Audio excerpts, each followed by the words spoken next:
Thank you for standing by. My name is Pam, and I'll be your conference operator today. At this time, I would like to welcome everyone to the ZipRecruiter, Inc. Q1 2024 earnings call. All lines have been placed on mute to prevent any background noise. After the speaker's remarks, there will be a question and answer session. If you would like to ask a question during this time, simply press star followed by the number 1 on your telephone keypad. If you would like to withdraw your question, press star 1 again. Thank you. I would now like to turn the conference over to Drew Haroldson with Investor Relations. Please begin. Thank you, operator, and good afternoon. Thank you for joining us in our earnings conference call, during which we will discuss ZipRecruiter's performance for the quarter ended March 31st, 2024, and guidance for the second quarter 2024. Joining me on the call today are Ian Siegel, co-founder and CEO, David Travers, President, and Tim Yarbrough, CFO. Before we begin, please be reminded that forward-looking statements made today are subject to risks and uncertainties relating to future events and/or the future financial performance of ZipRecruiter. Actual results could differ materially from those anticipated in these forward-looking statements. Discussion of some of these risk factors that could cause actual results to differ materially from any forward-looking statements can be found in ZipRecruiter's quarterly report on Form 10-Q for the quarter ended March 31st, 2024, which is available on our investor website and the SEC's website. The forward-looking statements in this conference call are based on the current expectations as of today, and ZipRecruiter assumes no obligation to update or revise them, whether as a result of new developments or otherwise. In addition, during today's call, we will discuss non-GAAP financial measures. These non-GAAP financial measures should be considered in addition to, not as a substitute for or in isolation from, GAAP results. Reconciliations of the non-GAAP metrics to the nearest GAAP metrics are included in ZipRecruiter's shareholder letter and in our Form 10-Q. And now, I will turn the call over to Ian. Thank you, and good afternoon to everyone joining us today. Q1 24 revenue of $122 million was down 33% year-over-year, though it exceeded the midpoint of our guidance range. We generated $2 million in operating cash flow and $21 million in adjusted EBITDA, equating to an adjusted EBITDA margin of 17%. Though results were above expectations discussed in our last earnings call, the labor market industry backdrop has remained challenging through the first few months of 2024. Hiring levels continue to be subdued, and the number of people quitting their jobs also remains low as the big stay persisted into Q1. However, there are also positive signs emerging as we begin the year. Q1 24 is the first quarter with a sequential increase in quarterly paid employers since 2022 and is a potential indicator of stabilization in the hiring market. While not yet a return to normal seasonality, where revenue ramps from Q1 to Q2, we see this as an early sign that the labor market downturn is potentially reaching a trough. Our balance sheet remains robust with over $510 million on hand. We are well positioned to weather this industry-wide downturn and enter an eventual recovery from a position of strength. Therefore, we continue to lean into investments in product, technology, and marketing that we expect to drive a significant long-term ROI. While we remain prepared for a wide range of scenarios as 2024 plays out, we are poised to increase investment as opportunities arise and, alternatively, are always prepared to show further cost discipline if conditions deteriorate. We have strong conviction that technology will fundamentally change how employers and job seekers connect to one another, and ZipRecruiter will be at the forefront of that change. Why are we so confident in our long-term outlook? There are several strategic advantages that leave us well positioned for long-term growth. We have built an enduring brand, as demonstrated by the 65% year-over-year organic job seeker traffic growth in Q1 of 24. Our matching technology is persistently getting better by utilizing the high volume of proprietary data points we gather from interactions between job seekers and employers in our marketplace. Phil, our AI-driven career advisor, who introduced many job seekers to what it's like to have an ally in the job search process, continues to expand his presence throughout the ZipRecruiter experience. And finally, our 150-plus integrations with applicant tracking systems are nearly a decade in the making, making it easier for large enterprises to activate our solution. While there are many reasons we believe ZipRecruiter will win, What will drive market share gains over time are advancements in product and technology, which are the center of our investments today. There is no doubt that the post-COVID labor market backdrop has made the past few quarters challenging on the top line for us and throughout the recruitment industry. But we remain dedicated to and incredibly energized by our mission of actively connecting people to their next great opportunity. With that, I will now turn the call over to Dave to review progress on our growth strategies. Dave? Thank you, Ian, and good afternoon. As Ian mentioned, we are leaning into product and technology investments to capture the massive opportunity to transform how employers and job seekers come together. I will detail the continued progress we are making against our 3 strategic pillars to improve outcomes for employers and job seekers. Our first strategic pillar is increasing the number of employers and the revenue per paid employer in our marketplace. Growing revenue from enterprise employers is a massive opportunity for ZipRecruiter. Our ongoing effort to introduce new ATS integrations and improve upon existing ones is an investment years in the making and a key strategy to growing enterprise revenue over time.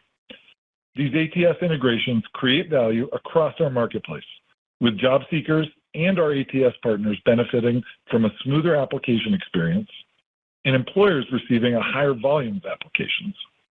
In Q1, we completed one of our newest ATS integrations with iCIMS.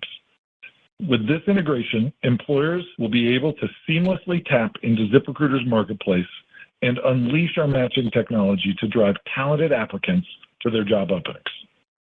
Job seekers can use ZipApply, our frictionless application process, to apply to jobs in the iCIMS ATS without ever leaving the ZipRecruiter marketplace. Click-to-apply conversion increases by more than 4 times when customers move from external apply to ZipApply. Our automated campaign optimization solution, launched in 2023, continues to get better at improving employers' efficacy in hitting their desired campaign targets. In Q1, it was 17% more effective at achieving campaign targets than the prior quarter, and nearly 40% more effective compared to the prior year period. We believe that increasing the efficiency by which we achieve customer targets will lead to growth in enterprise revenue over time. I'll now move to our second pillar, increasing the number of job seekers in our marketplace. We continue to see strong organic job seeker activity, driven by multi-year brand investments. In Q1, organic visitors from job seekers grew 30% sequentially and over 65% year over year. Strong organic job seeker activity is a primary reason why we've been able to significantly reduce marketing expenses as we balance our two-sided marketplace during this period of subdued hiring activity. Additionally, downloads for our industry-leading mobile app for iOS and Android grew 23% year over year, and engagement has remained strong as job clicks from our mobile apps increased 19% year over year.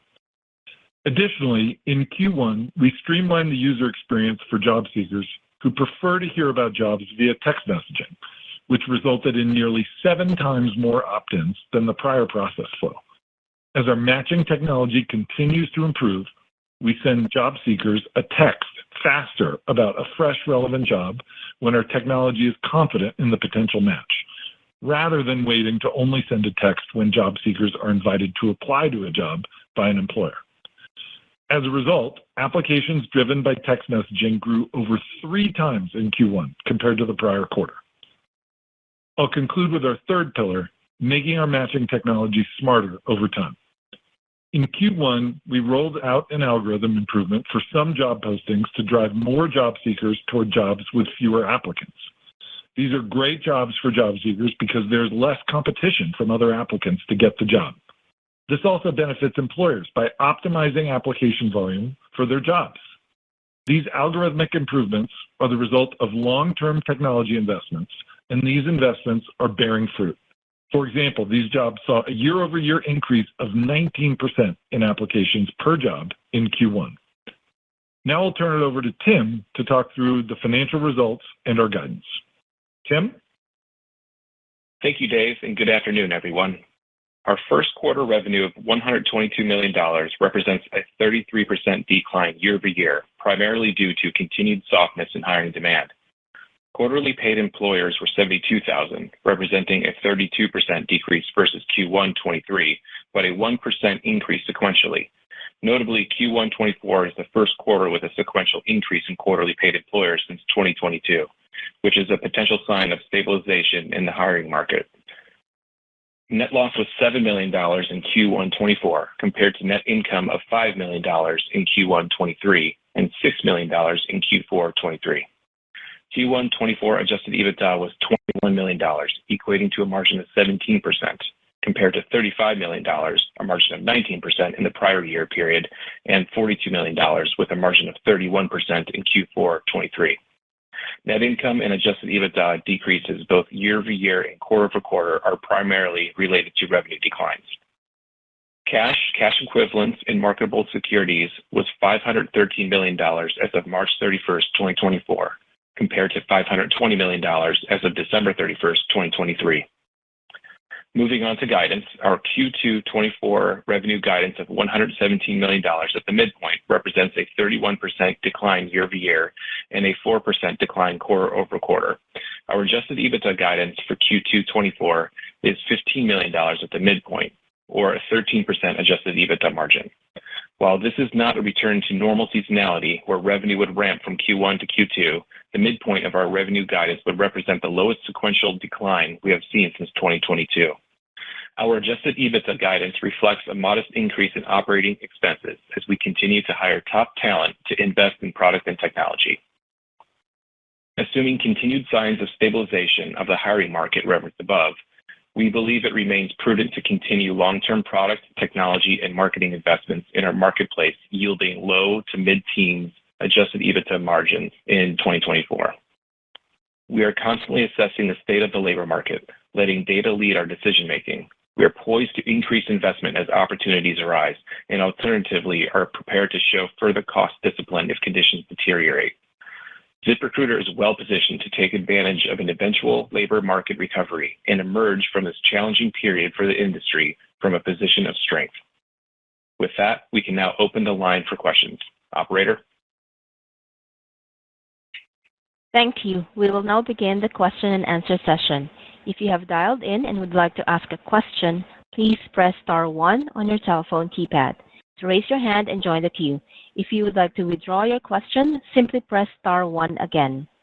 If you are called upon to ask a question and are listening via loudspeaker on your device, please pick up your handset and ensure that your phone is not on mute when asking your question.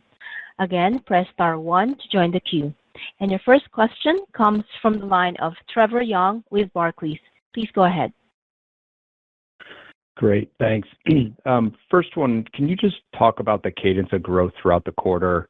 I think you'd normally be expecting momentum to kind of build each month throughout the quarter and into 2Q. I don't think we saw that last year given some of the softness at that point, but I'm just wondering, kind of in light of that implied sequential decline in revs, is that same softness playing out this year as well? Yeah, Trevor, this is Tim. Thanks for the question. Last quarter we talked about signs of labor market stabilization, and what we saw throughout the course of Q1 largely reflected that. So our guidance right now sequentially is roughly flat down just a tiny bit, but it's reflective of that kind of ongoing signs of stabilization that we saw in Q1 continuing through this quarter as well. So we're encouraged by those signs. Okay. And kind of relatedly, QPE's firming up first time quarter on quarter in, more than a year. That's obviously pretty encouraging. Is that kind of a good level to, model off of for the rest of the year, or is it still just a fairly uncertain outlook from here on the QPE front? Yeah, I would say it could play out in a couple different ways. So the lift that we saw modestly Q4 to Q1 was, again, pretty encouraging, and that's largely driven by SMBs coming back. And you see kind of the opposite effect on revenue per paid employer with that ticking down a little bit, and that's more of a seasonal trend.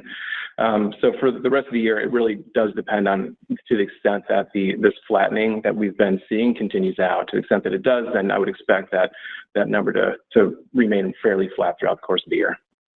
Hey, Trevor, this is Dave. Just to add on to that, you're exactly right that the flattening of the quarterly paid employer number is a really encouraging sign. And, you know, what we've seen, as we've discussed in the past, what we've seen when there's a change in the macro environment, usually small businesses respond faster than large enterprises, and that quarterly paid employer number is really driven by small businesses. So we remain prepared for a wide range of scenarios, as we've said, but if that continues to be the case, that we see signs of flattening, that SMB-driven quarterly paid employer number is a good barometer for that.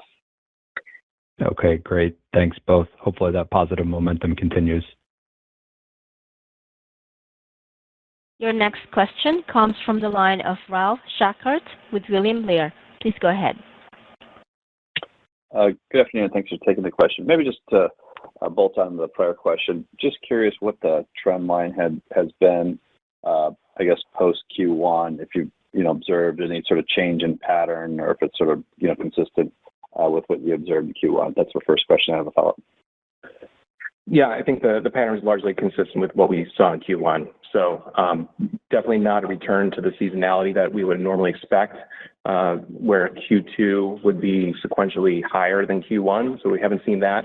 So our guidance being down very modestly is basically showing that same signs of stabilization. Great. Maybe just to follow up, I know it's really early and tough to know, whether you're troughing right now or if you see any, further downturns. But just curious, is this a little bit more broad-based, or is it vertical specific? But just any color you could provide on, some of the stabilization trends that you're seeing in the paid employer number. Thank you. Sure, Ralph. This is Dave. So yeah, what we see is that there's definitely strength in government and education, which we see largely as a catch-up from being industries that struggled to keep pace with wage increases during the post-COVID boom period. But what the year-over-year trends we see broadly based are encouraging as we see signs of flattening, clearly not, looking across the broad scope of it, calling a bottom, but also seeing very encouraging signs. Great. Maybe if I could just ask one more, Dave. Just curious, just in terms of the technology vertical, what you have observed within technology. Thank you. Yeah, technology continues to be one of the hardest hit areas of job posting and hiring activity. When we looked on a year-over-year basis, continues to be extremely impacted and is sort of an outlier on the negative end to the same extent that or in a similar way that government and education are on the positive end of the spectrum. Okay, it's helpful. Thank you. Yep. Your next question comes from the line of Doug Anmuth with JP Morgan. Please go ahead.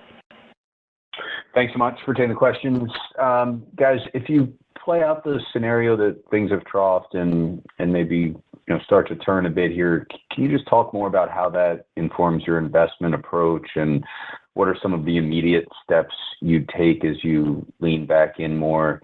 And then maybe just also on the product side, can you provide an update on just how your AI matching technology is evolving and improving, and perhaps what kind of lift you're seeing through different versions of the product? Thanks. Hey, this is Ian, and I'll take this question. I think one of the advantages that we have at ZipRecruiter is that we've been doing sales and marketing for such an extended period of time that we have sensitive instruments for measuring whichever way the appetite for recruiting services is going. And what you will see from us is that we will aggressively invest into any sort of return to normal or the end of the trough and the beginning of a climb. That said, and as excited as we are about the metrics that we're seeing right now, it is not a certainty, and it is definitely too early to call. So this could go either way. And I think the great thing about the position we're in is we're well prepared for either scenario. So if things go well, we will be investing into that rapidly, and we will be talking to you about that investment with great detail.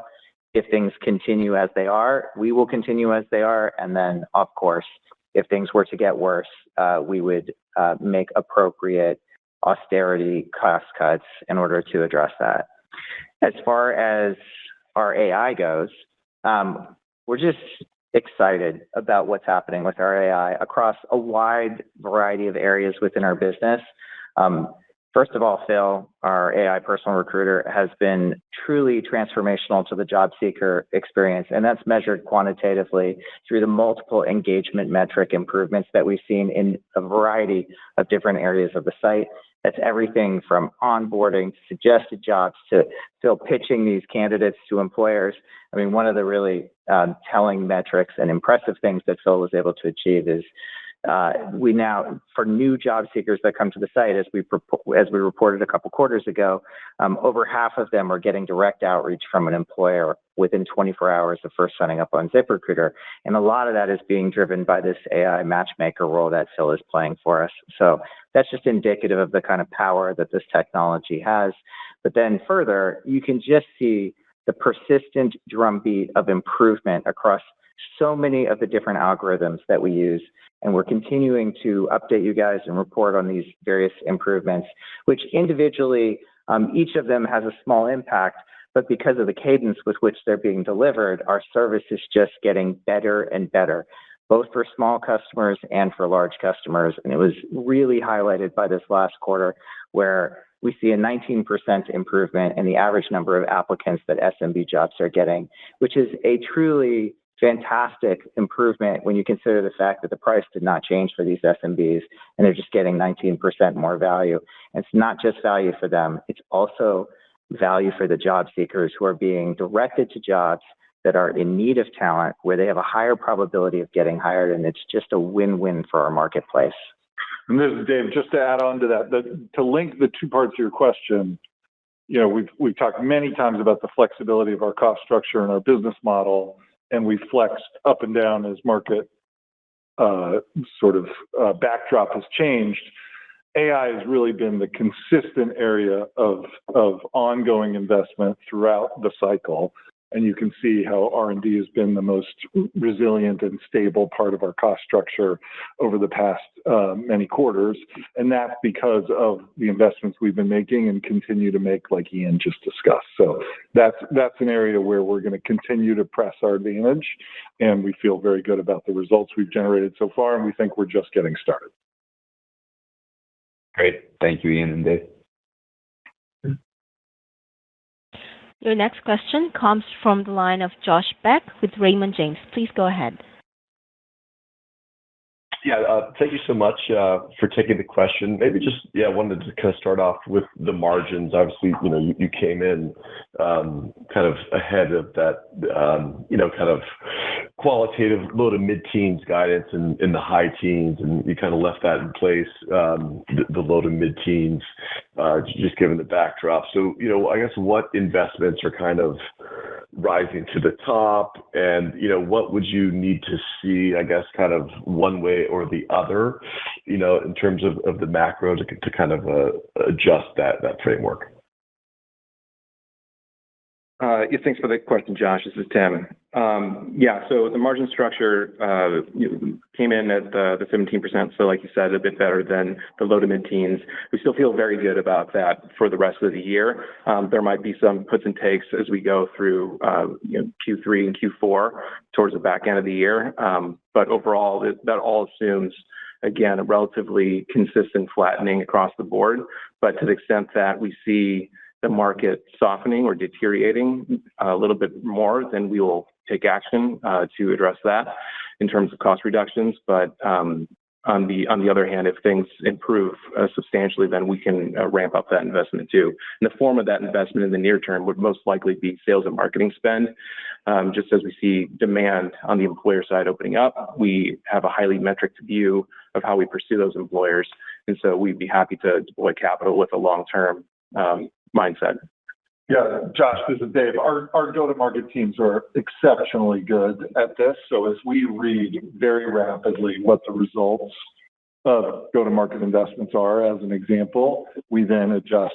And so in Q1, you saw that level of investment appropriate to what we were seeing in the market, and to the extent things change, we will not be hesitant to change our level of investment based on the returns we see. And those returns, we measure those in three different ways. We think about the cash on cash returns. We think about the long-term ROI or LTV to CAC kind of returns. And we also think about the brand value we've built over time. And so it's been an investment of hundreds of millions of dollars or over $1 billion over a decade that has led us to have 80% brand awareness on both sides of the marketplace. And we see, even as we pull back over the past few quarters on that investment, that brand investment remains enduring. And so we're measuring all those things and calibrating our level of investment based on that. I'll just add to that, this is Ian, that where we will persistently invest is in R&D, because much like we think of our brand as one of our assets, the quality of the experience we're delivering is a huge part of the reason for the incredible surge in traffic that we're experiencing year over year this year. Our traffic is up 60%, yes, because we do a lot of advertising, but also because the experience is fundamentally improving. And I can't say enough about Phil, who has become a conversational UI that's guiding job seekers through their entire search experience. He's really an ally for these individuals as they try to find work. And I think we're feeling really excited about the future. So R&D is going to continue to be an area of focused investment. And then on top of that, if we see a market turn, we will, of course, invest into it with our sales and marketing know-how. Okay, that's all super helpful. Maybe a follow-up, just around enterprise. This iCIMS partnership seems pretty substantial. I was looking up. Seems like they facilitated over 5 million hires last year, and they're a leader in the ATS space. So, could that move the needle? And then just maybe more broadly, like, how should we be thinking about just the pacing in terms of enterprise mixing up? Thank you. Thanks, Josh. This is Dave. Great question. Yeah, iCIMS, is a significant player in the applicant tracking system space, well into the top 10 of a very fragmented market. So they're a very significant one and have some very large, Fortune 500 clients, as well as a lot of, more mid-market enterprise clients. And so it's an important one for us. It's part of our overall strategy where we have 150 and growing ATS integrations, where these software systems that are really the dashboard and the starting point every day for recruiters at these large enterprises to manage their entire workflow, and for hiring managers to manage their workflow. Having our candidates seamlessly show up in their workflow without ever having to leave the ZipRecruiter marketplace, which we call ZipApply, is a huge part of that integration effort, and having their jobs appear in our organic search results, so that when we knock on the door of a new enterprise prospect for the first time, we're already delivering candidates to them and we've already showed them value before we show up to talk to them for the first time, is a really powerful model. So that's a significant investment in these 150 integrations. iCIMS is a big one, and allows us to really seamlessly, and in a way that's better than you can get from other marketplaces, be able to integrate, and also gives us an incredible amount of data that we can then use, where we see how our candidates perform over time via these integrations, and then our AI tunes the algorithm and tunes the results to drive better and better candidates. So the more you work with ZipRecruiter, the more you invest with us, the better our results will get over time, and we see that happening. The enterprise part of the market, which we view to be half of the market overall in the United States on a dollar basis, is an area where we're underpenetrated, and given our rapidly growing scale in the job seeker side of the marketplace, we're increasingly compelling, given that 65% organic traffic growth is a place that we're really increasingly bullish. The more we learn, the more excited we are. But we also know that enterprises are slower to react to macro changes than SMBs. So as we see the macro backdrop change, we're very confident that enterprise demand will change as well, but it'll probably be a little bit slower. If past is prologue, it'll be a little bit slower to react than the SMB part of the market. Thanks so much. Your next question comes from the line of Brian Fitzgerald with Wells Fargo. Please go ahead. Hi, this is Dan Velikov for Brian. Thanks for taking our questions. I guess on focusing the question on one of the growth pillars in your marketplace, the job seeker. So can you share more about the level of job seeker activity that you're seeing on the platform? Any trends like incremental profiles created, resumes added or updated, visits, engagement? And has the job seeker activity increased in the past few months given the incremental changes in the most recent job market reports? Hi, this is Ian. And what I would say is first, broadly, top of funnel job seeker traffic coming in, which is the 65% growth year over year that we talked to you about, is just way up. And there are a variety of contributing factors to that. But what I'm very excited about is not just the top of funnel traffic, it's the down funnel metrics. It's the number of job seekers who are being actively propositioned by an employer without having to go reach out to them first. It's the number of applications per job that we're delivering to jobs in the SMB space. It's the number of times job seekers are shown jobs that they actually have interest in, and should they apply, they will in fact be a top candidate for that job because the algorithmic matching just continues to improve. So really, it's the engagement metrics in addition to the top of funnel metrics, which have all been climbing. And there's a variety of inputs that have been driving these metrics up. Some of it is Phil and the process of having a human voice guiding the job seeker through the experience. It's been a force multiplier everywhere that we have put him. Some of it is just straight technological algorithmic improvements. And some of it is just site experience, which we also continue to improve. But across the board, it's not just top of funnel traffic, it's also the engagement metrics on our site. And you can see that in a variety of different places that we have reported on. But also it's interesting to see that the number of downloads of our mobile app, which is the preferred method of search for the really serious job seeker, has also been going up pretty significantly. And so just generally, it's been a very good season for job seekers. I just want to add on to double click on what Ian said about the 65% organic job seeker growth and how we think about that. So over that same year over year period, we've seen our sales and marketing investment come down by 38%. And so when you add up organic and paid, according to third-party data we have, in March, our total U.S. visits was up 13%, despite that reduction and by 38% in sales and marketing. So that's the power of those product investments and improvements that Ian was just talking about, and those brand investments that are over the long term that we referenced earlier. And the net impact of that is that, we're growing in March over 10 percentage points faster than any of our largest competitors on the job seeker front in the U.S. I got it. Thank you. Your next question comes from the line of Mark Mahaney with Evercore. Please go ahead. Hey, this is Luke on for Mark. What are some key data points suggesting just general market share shifts or any evidence you can offer that you're successfully gaining share versus your competitors? And then just a kind of second question, in the peak of the cycle, how high can the revenue per paid employer go? Like, what are some opportunities out there to grow revenue per paid employer over time? Thanks.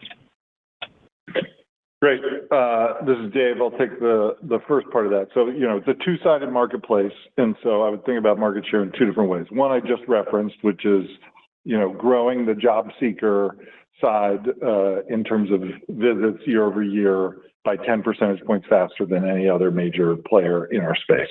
So clearly there, and we've seen over time a good historical correlation that, when there's a major move in job seeker market share, employer dollars will follow. And we've seen that over multiple players over multiple years. And then on the employer side of things, we've seen large public staffing firms release. We don't have any pure play online comps, but large public staffing firms have released quarterly performance for Q1, and we saw, U.S. permanent placement revenue as low as 40% down year over year, which we think, as we look across the market and our partners' data and our scope of the entire U.S. labor market, that's a pretty good indicator of what's going on out there. And so, just stepping back about where we are in the macro and how to make sense of that, the U.S. Bureau of Labor Statistics released that in March, the total hires in the U.S. was 5.5 million, seasonally adjusted.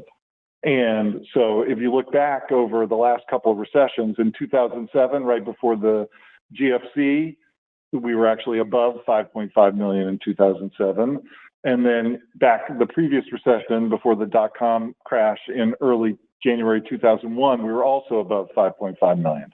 So if you think back over the past 23 years, the GDP of the U.S. adjusted for inflation in real terms has grown 61%. The labor force, or the number of employed people, has grown 19%. But over that same time period, the number of hires last month was down 4%. And so that's an extremely unusual set of backdrop conditions. And so when we think about how we're doing in the broad scope of that and our gains with the 65% growth in organic job seeker growth, we feel very good about how we're doing against the market. Luke, this is Tim. I'll take the second part of the question about revenue per paid employer, where we see that going. So one of the long-term trends that we've seen in this business is that the revenue per paid employer has reliably trended up over time. And so that's true when you look at it on a consolidated quarterly basis.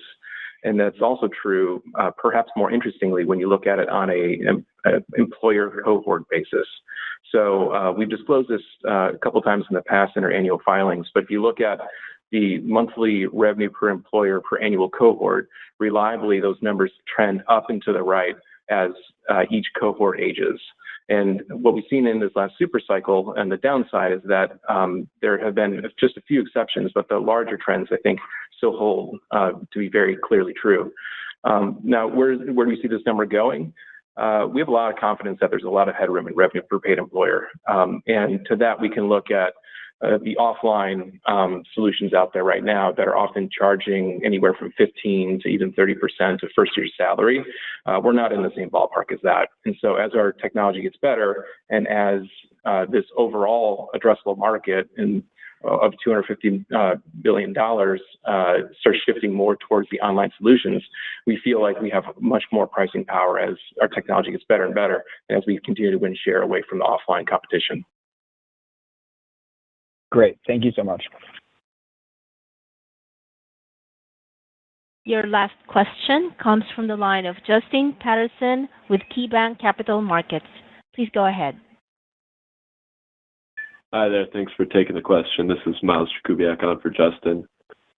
First, just would love to know or hear your thoughts around visibility currently compared to the beginning of the year.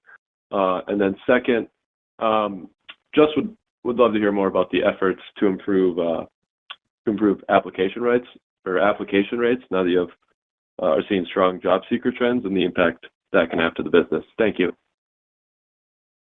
Yeah, this is Tim. I'll take the first part of the question. So on visibility, I would say the future is still pretty murky because we haven't seen that return to seasonality that we would normally see in a year much more like 2019, for example.